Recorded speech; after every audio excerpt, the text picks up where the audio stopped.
abantu balina ssente naye tebafaayo.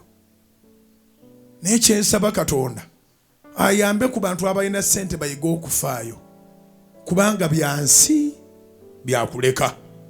Omuntu ayingira mu nsi nga talina kantu naaka, n'ategana nnyo oluusi n'okodowala n'akodowala nnyo, n'akuŋŋaanya ebintu bingi nnyo, n'atuusa ku lunaku olw'okugenda n'addayo nga bwe yajja. Kale nga tukyali balamu tuyige okugasa. Nga tukyali balamu tuyige okugasa.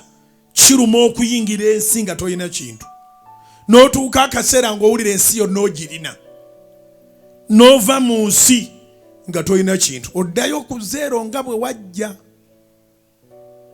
Bw'oba okyali mulamu ng'olinayo akasowaani k'ettooke, kaweeko kwoyo enjala gweruma. Era mukola bulungi abaweerera abaana, ababalabirira abaana ne bajjukira nga wavaawo. Bye tukola legacy, tukola byafaayo.